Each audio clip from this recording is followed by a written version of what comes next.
White Rock Mountain in the Ozark National Forest north of Mulberry is one of those places that people keep coming back to year after year after year. And taking a look out there, you can see why, especially when nature displays its full array of color up here. And it's where we'll begin this week's show. And then we'll take you to War Eagle Cavern near Rogers through the Wild Cave excursion over there. And we'll conclude with the Poteau Mountain Rustic Road Tour in the Ouachita National Forest near Waldron. So now, let's go and explore White Rock Mountain.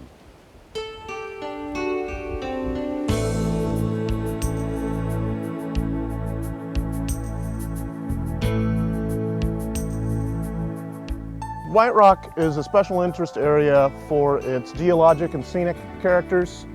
The bluffs all around the rim here are just beautiful, spectacular. Of course, the scenic quality is just, it speaks for itself. You can see for miles and miles, and it's a gorgeous landscape.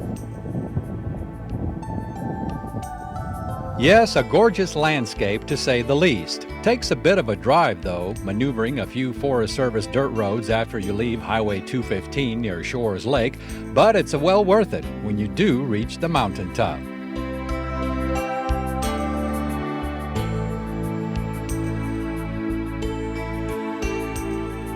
White Rock Mountain received its name from the appearance of the lichen on the sheer bluffs, which, from a distance, looks white. At 2,260 feet, White Rock is the third tallest mountain in Arkansas, and up here, as with Mount Magazine, it does have its own climate.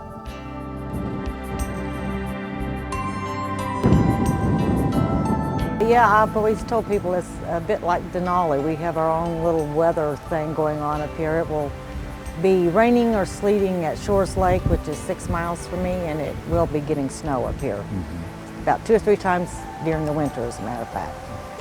As far as seasons go, fall has always been the most popular season for White Rock because of the foliage and the scenic view. Spring has become a very, very popular time. March, April, and May have become real popular all of a sudden. People are staying closer to home. I'm sure with the economy being as it is, they're staying close to home and they can come here and it's an affordable place to come and enjoy and bring the family.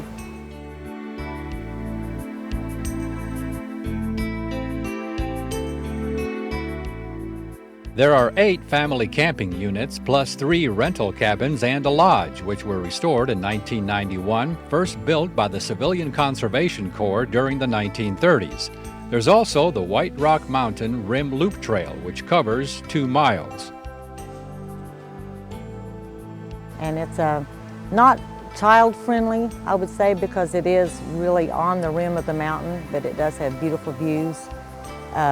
But it's one of those that I would recommend more for adults than children because it is very close to the edge in some places and you just have to be very cautious, but it's got 4 pavilions at points of interest with, you know, the prettiest views all around it that were built by the CCC, the same people that built these cabins back in the 30s. So it's a very interesting historical walk in itself.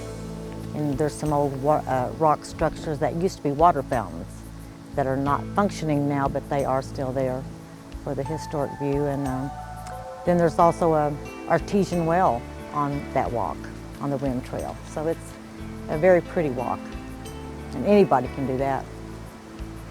People of all ages come up and do it. I imagine though throughout the years you've enjoyed it up here, especially the people that you get to meet. I meet a large variety of people, and yes, they become like extended family, almost. Like I was telling you earlier, the people that visited the lodge this weekend, it was their 40th year consecutive at that weekend in October. And the lady that had started the tradition is still living and is 100 years old, Miss Della Mosby out of Oklahoma. And her family is continuing the family tradition. So I meet people from all over. I've had people as far as New York and England here at various times. So yeah, I get to meet a large variety of people. It's very interesting.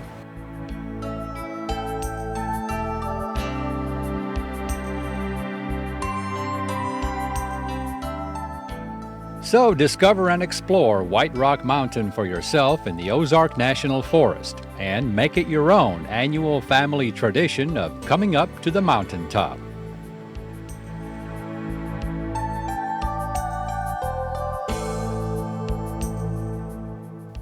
Also, as an extra added attraction, nearby Shores Lake Recreation Area offers a superb mountain lake setting. This 82-acre lake is stocked with bass, catfish, and bluegills just waiting on you to throw a line in.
With a spectacular natural entrance, War Eagle Cavern east of Rogers has been the amazement and wonder of people throughout the ages, from Native Americans on. Now you can take the regular commercial tour here, or depending on how adventuresome you are, the wild cave excursion, which is what we're going to do today. So sit back, relax, and let us do the crawling for you.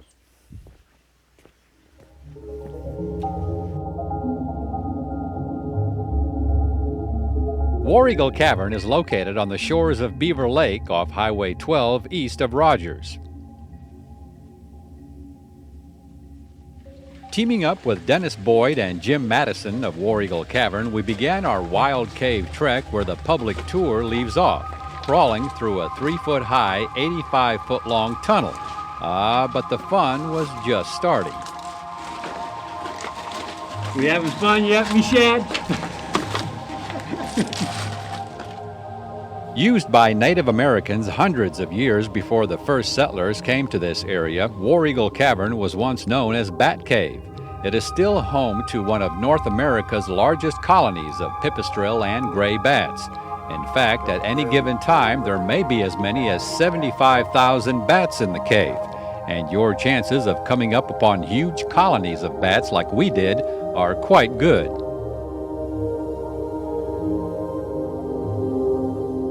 Because the gray bats use the cave as a maternity roost during the spring months, wild cave tours are conducted only from July through October.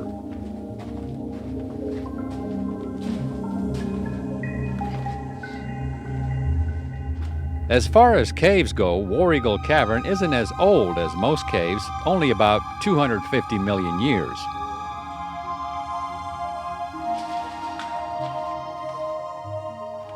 Well, this cave is actually a much younger cave than a lot of caves, and we're a very horizontal cave, meaning this is a river that we've been following going back underground. And up to just a short time ago, about 500,000 years ago, this was a massive river from ceiling to floor. But as that river finally receded from there, then things would start growing. And 500,000 years is not enough time to get all of these really growing on there. So you got to come back here, Chuck, in about another 500,000 years, and we should see a lot more stalactites by that time on there. We are going to encounter some further back into the cave on there. Right now, this is home to bats, and as you've probably been able to see, we've got some bats hanging out on our ceiling. They're getting ready to go into hibernation here. They're the little brown bat, the little eastern pipistrelle that we're seeing today. They're not the endangered kind. No, sir. Now, all bats are protected. We do have some gray bats that are a little rarer, and they really hide from us a lot. They're a little more endangered on there. I guess the ones with the long ears are the more the species that are endangered. Yes, sir. There's actually over 1,000 different kinds of bats in the world on there. We have about 2 that make their home in the cave, and probably another 4 or 5 different species that like to hang out here in the summertime. And you mentioned to us before the reason why they hang upside down. Well, the reason a bat hangs upside down, I don't know if we can spot in here, they're a little distance away on there, but you always see a bat hanging upside down for one very important reason. It's the only way he can fly. He's got very short little legs, big long wings, very disproportionate to his body. So to fly, he actually will let go, flip over, glide, and then fly. And when he lands, he's got to flip back upside down, grab a hold of a ceiling. If a bat's down on the ground, he's in real trouble down there.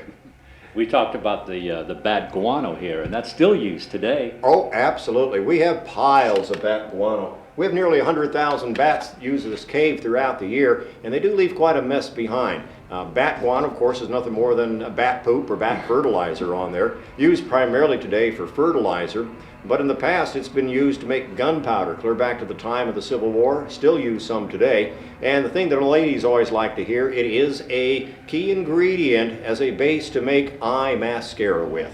I don't know if they're going to put any on after this, though. We have a lot of ladies swear off of mascara when they hear that.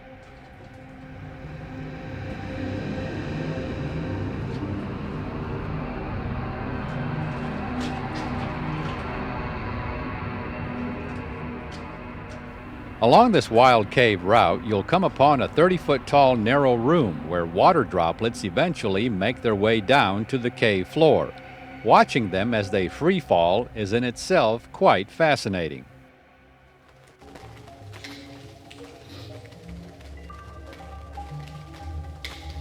You may want to challenge yourself by trying to catch one or two of the droplets with your mouth. How does it taste? Ah, it tastes good. This 2-hour wild cave tour at War Eagle Cavern is by reservation only, and you must be at least 4 feet tall. A long-sleeve shirt is recommended to avoid scrapes, as well as long pants, no shorts. Gloves, knee pads, and a helmet would also be wise, along with at least 3 sources of light for backup. Also, bring a change of clothes because you will get wet and muddy. But all in all, it is a lot of fun, and you just may want to come back again and again and again to explore the inner depths of War Eagle Cavern.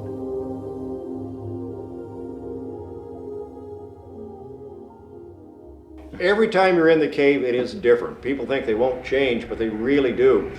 Today the cave is reasonably dry. We've not had as much rain lately, but this spring there's been times water has roared through here. We can have times that fog can roll into the cave. So even though our temperature stays approximately 58 degrees year-round, the humidity can change, and it really changes the look of the cave and the way we encounter bats and different creatures in here. It always changes. So every tour you go in is somewhat of a mystery, and we still have not found all this cave. We've explored nearly 4 miles, and about every trip in we find a new little side passageway going somewhere.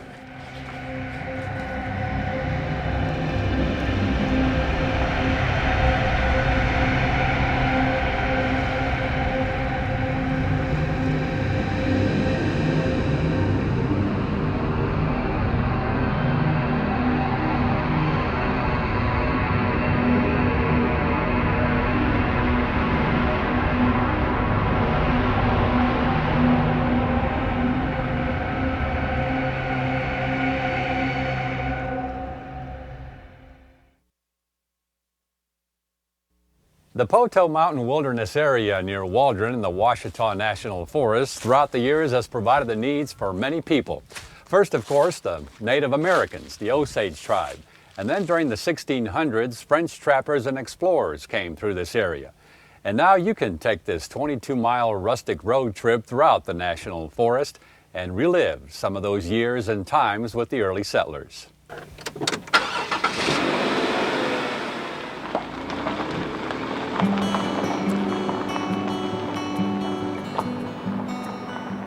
The Poteau Mountain Rustic Road Tour is actually along Forest Road 158, located 6 miles north of Waldron off Highway 71.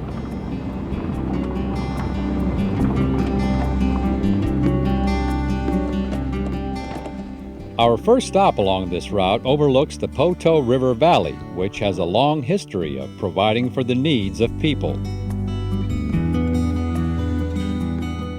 As early as the 14th and 15th century, we had native tribes coming through here. There was an adequate water supply with the springs. There was food for them with the berries and the bountiful acorns and walnuts and hickories. The Osage Indians in particular were able to use this area for subsistence and great hunting up here. There's been bear and deer and wild turkey all through this area for centuries. And then the French explorers came through and they explored the valleys both to the north and to the south in the 1600s. And as time moved on, as we'll go down the road and see, there's areas where there were old wagon trails that crossed over this mountain, mainly going from Texarkana to Fort Smith in as late as the 1880s and 1890s. This mountain at its highest point is about almost the highest point in the state. It's just short of 2,700 feet. But the early pioneers settled this mountain. As we said, there's springs up here that have been developed in the early 1900s for water. There are evidence of old home places, dug wells, orchards, and it was quite quite a thriving little place up here on top of this mountain.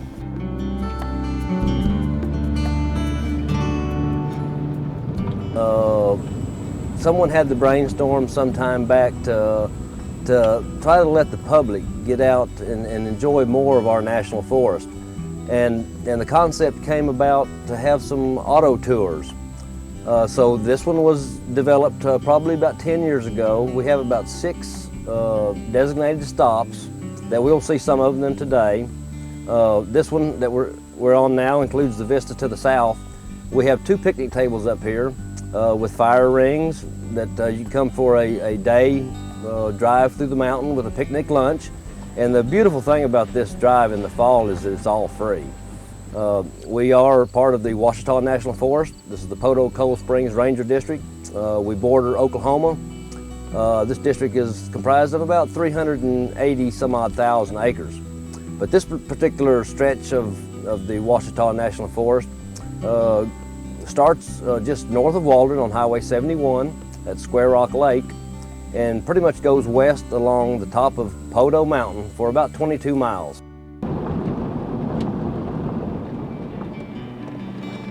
Our second stop is Lookout Gap. Of particular interest here is an old roadbed that crosses Forest Road 158. This trail we're on right now is, with all historical accounts, is the old footpath from the Native Americans. The Quapaw and the Choctaw probably used it some. The Osage were in this area. They used it. It was the best route. It was in a little bit of a gap coming over the mountain, so it wasn't quite so steep. They were able to protect themselves against ambush from the early settlers just by the vegetation and the terrain. And then as time progressed, after some of the trading and some of the early settlers came into this area, it was used, improved to a wagon road. So can you imagine coming over here when you're all hot and tired and a squeaky wagon rough coming up and down the side of this mountain? Also, our accounts from what we have from historical documentation, about 3 miles to the northwest of here towards Fort Smith is the legendary Bell Star Cave, where I have explored personally myself, and it looks like a very, very good hideout place. It's tucked up in a bluff shelter with some rocks put in over the front of it. So Bell Star was also rumored to have come through this exact foot trail, old wagon road that we're walking on right now.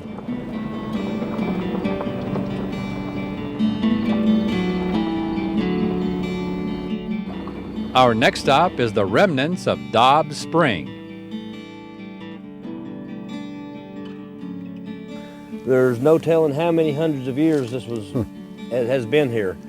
The Native Americans could have developed this spring at one time for a water source up high on the mountain as we are. The early settlers that came through in the 1800s, I'm sure, found these springs up high and developed them. And I suspect, Chuck, that this was probably a pretty good pool of water at one time, but a lot of these little ecosystems have their and with the decomposition, the falling litter and leaf material always coming in here and decomposing, and has actually probably filled this in a substantial amount. They could have stored some of their milk products and some of their other used this as a means to, like we would use a refrigerator today to keep things cool. But you can see from the rock wall, and actually there's an old piece of barbed wire that's very old that they probably fenced this to keep some of their grazed cattle out of here. And it's possible they could have irrigated some out of this, because this area had orchards on it and was homesteaded and had quite a bit of probably domesticated animals on it. Yeah, those orchards, I guess, just up the hill here. From what I understand, this part of the country did have a lot of homesteads and a lot of orchards. The federal government, back at the turn of the century, ended up buying a lot of this mountaintop land because people couldn't pay taxes on it. But some of the people were able to be successful enough to pay taxes. And there's actually a piece of private just behind us that's landlocked virtually around with National Forest all the way around it. But today, this spring probably looks a lot different than what it did a couple hundred years ago. It still has a fair supply of water in it. And a minute ago, there's some good-sized deer tracks. So it's still being used today by something.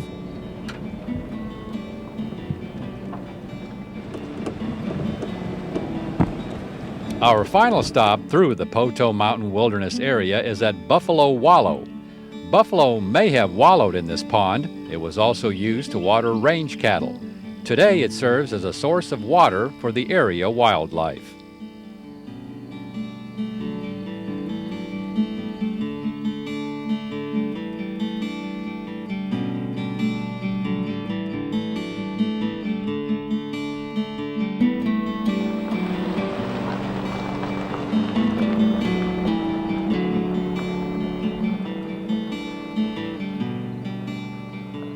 So take the Poteau Mountain Rustic road trip for yourself and discover the beauty in the back roads of the Ouachitas. Or if you're up to it, take that wild cave excursion through War Eagle Cavern near Rogers. And don't forget about going up to White Rock Mountain as well, north of Mulberry.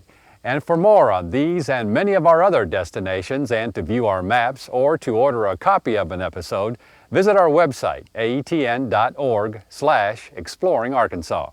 And we'll see you again the next time for another exciting adventure on Exploring Arkansas.